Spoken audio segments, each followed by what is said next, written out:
A paz do Senhor, amada igreja, amados irmãos, como vocês estão? Espero que estejam todos na paz, espero que estejam todos na presença de Jesus Cristo e, o mais importante, na palavra, andando na verdade. Amém? A palavra é a verdade.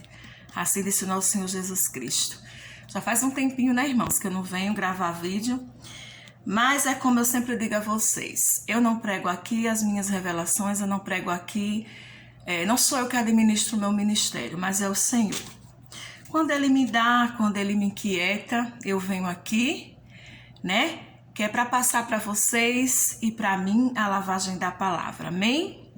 E hoje eu quero falar com vocês uma questão muito séria, meus irmãos, que às vezes eu vejo até muitos irmãos falando erroneamente sobre isso, com muito engano sobre isso, né? Mas assim, a palavra é a luz, né, para o nosso caminho, ela ilumina os nossos pés, ela é quem esclarece.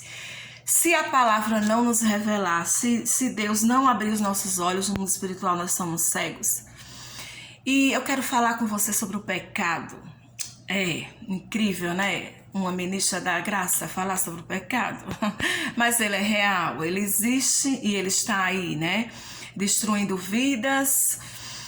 Só para a gente entender as consequências do pecado e a gravidade do pecado, basta a gente ver a situação que Cristo ficou na cruz. Porque se o pecado fosse uma coisa que pudesse ser resolvida com o meu querer, as pessoas tratam, né, por algumas pregações que eu escuto e alguns falas de alguns irmãos, a gente entende que as pessoas tratam o pecado como uma vontade que você sente e você não resiste, você vai lá e comete. Tratam o pecado como uma mania, como um vício, simples isso, mas não é assim, não é tão simples assim. O pecado, na verdade, que a Bíblia fala que o Senhor Jesus veio nos libertar, veio nos dar o perdão, é uma coisa séria, é um câncer na alma, é uma coisa que não tem cura, é uma coisa que, segundo a palavra de Deus, sem Deus entrar em ação, sem Cristo ter chegado àquele ponto na cruz, não haveria redenção para mim, para você, não haveria perdão, não haveria libertação e nós jamais conseguiríamos responder às expectativas de Deus e ser santos se não fosse o trabalho doloroso, aquele tão grande trabalho de Cristo e Deus naquela cruz. Se o pecado fosse simples assim, fosse um simples mania, um simples vício, um querer, não precisaria Cristo ter chegado àquele ponto para ter que nos salvar. A lei bastaria, porque a lei já mostrava o que era errado, o que era certo, a lei já absolvia, já condenava, então ela seria suficiente. Mas a palavra de Deus, ela fala da gravidade do pecado e que muitas vezes tem pessoas aí desprezando os outros, julgando os outros, porque as pessoas estão caídas, estão em pecado.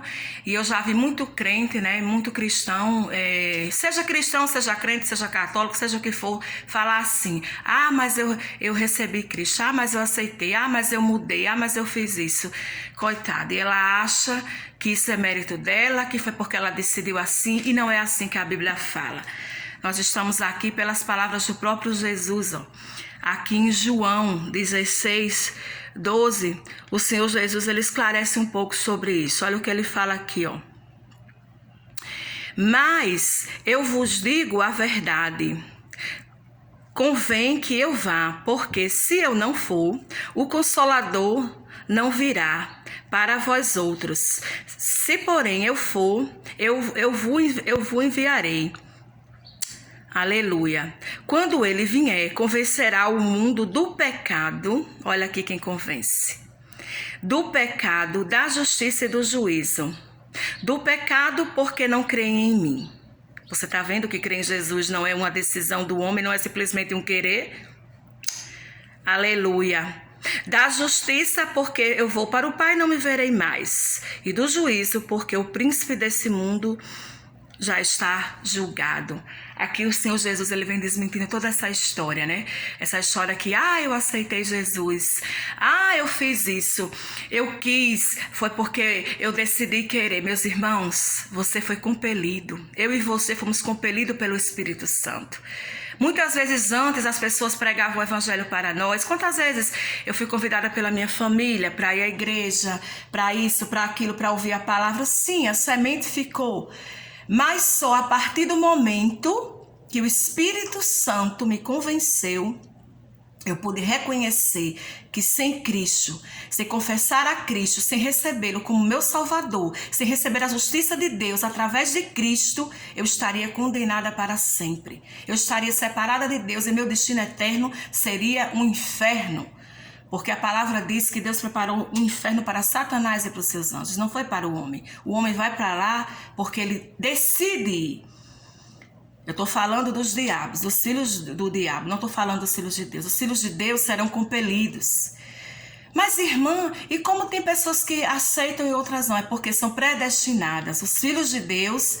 Quando falo em predestinado, não é que Deus tinha predestinado uns e outros não. É que Deus já sabe aqueles que são dele em Cristo, aqueles que receberiam a Cristo, aqueles que o temem, amém? E Deus já sabe quais são os filhos do diabo.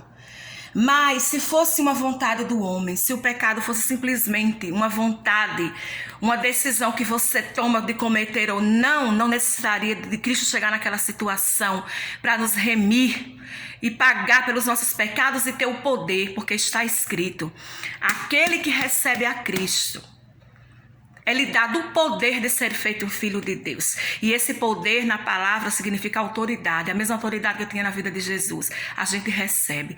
Então, depois que nos é dado esse poder, aleluia, é que a gente passa, meus irmãos, a não ser mais, como Pedro diz, que antes nós éramos dominados pelo espírito do erro. Antes do Espírito Santo, esse consolador que Jesus mandou vir nos convencer, nós éramos dominados pelo espírito do erro. Aí Pedro diz, mas agora não, agora sois filhos de Deus, recebesse outro espírito, não estás mais na escravidão. Ou seja, quando nós cremos em Jesus, a gente é tirado da escravidão. Há em nós um depósito colocado por nosso Senhor Jesus Cristo.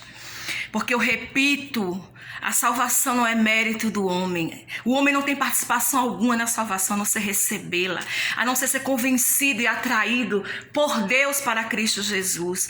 Jesus disse, ninguém vem a mim se o Pai não o atrair.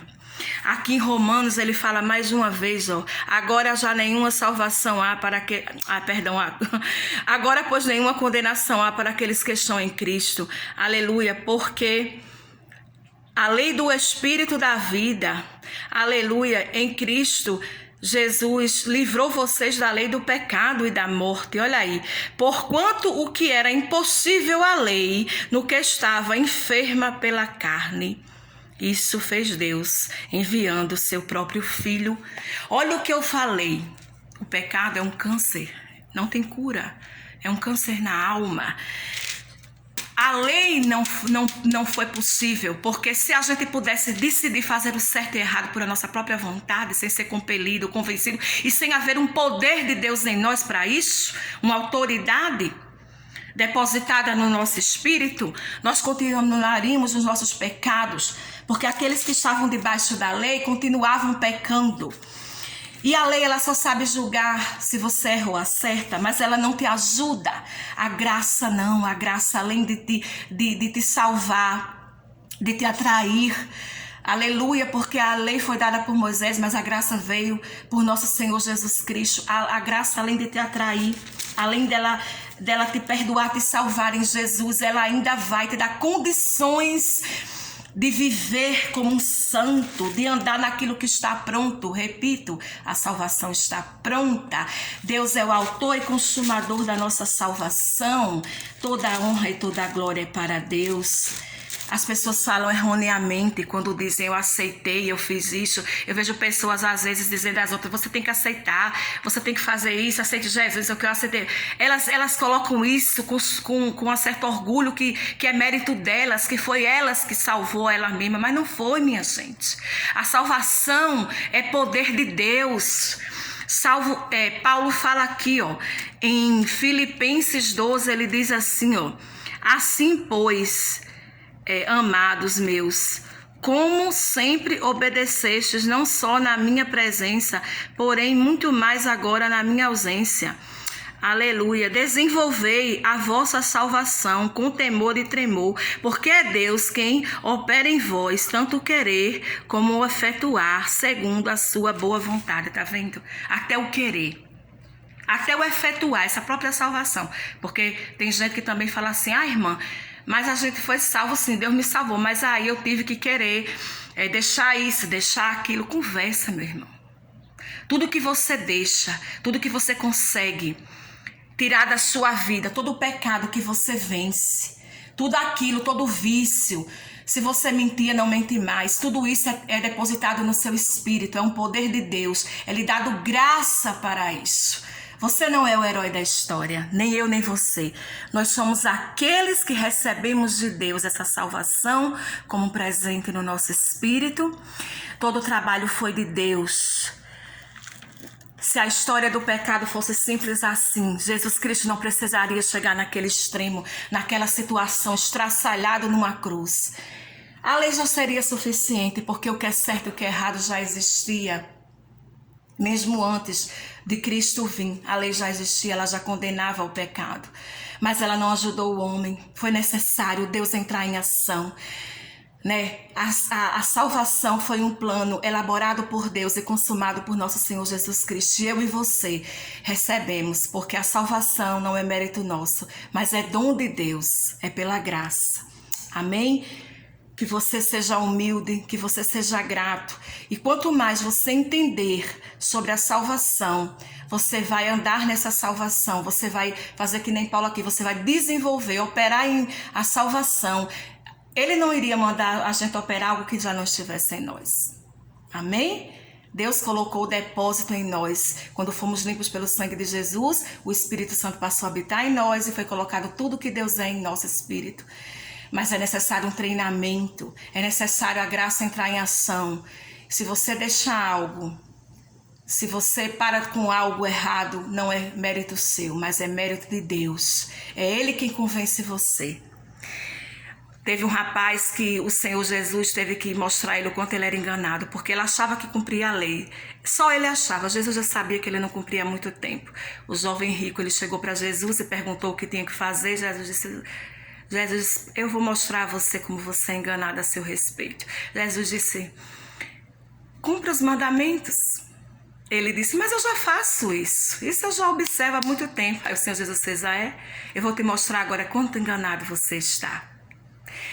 Ele disse, pois vai e vende tudo e me segue. Ele olhou para baixo e saiu muito triste. E aí o Senhor Jesus fez o comentário, que é o resumo desse vídeo aqui. É impossível para um homem, é impossível ser rico. Aliás, é impossível um rico ser salvo. Ele estava falando só de riqueza financeira, não, ele estava falando de tudo aquilo que nos escraviza. Porque aquele rapaz, no engano dele, ele achava que cumpria os mandamentos, mas Jesus mostrou que ele quebrou logo o primeiro mandamento de cara, quando Jesus disse, vende tudo e me segue. Ele quebrou o primeiro mandamento, que é amar a Deus sobre todas as coisas. Ele mostrou que o dinheiro era a riqueza, na verdade, ele amava mais o dinheiro. Então, Jesus já sabia, Jesus já sabe que eu e você não temos condições de ser salvos, só a gente que não sabe. A gente acha que em algum momento a gente decidiu dar uma chance para Deus. Porque Ele me convenceu tanto, Ele me chamou tanto que eu vou dar uma chance.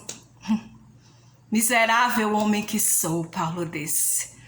Porque o bem que eu quero, esse eu não faço, mas o mal que eu não quero está diante de mim. Se a gente consegue andar direito e fazer alguma coisa hoje, é pela graça de Jesus Cristo. Todo o bem que o ser humano faz é pela graça de Jesus. Toda a honra, toda a glória a Deus Pai, de nosso Jesus Cristo e a Jesus Cristo, nosso Salvador. Amém? Que essa palavra tenha lavado o seu coração, que essa palavra tenha trazido você para a realidade da sua carne, de quão mal nós somos. Porque Jesus disse, um só é o bom. Deus é bom, mas todo homem é mau. Na carne, todos nós somos miseráveis e pecadores. Mas aquele que é salvo vive pelo Espírito, porque o que era impossível à lei foi possível através de nosso Senhor Jesus Cristo. Fiquem na paz de Jesus e querendo o Pai amado, até a próxima, amém? Com mais um estudo e mais uma lavagem da palavra. Bye, bye!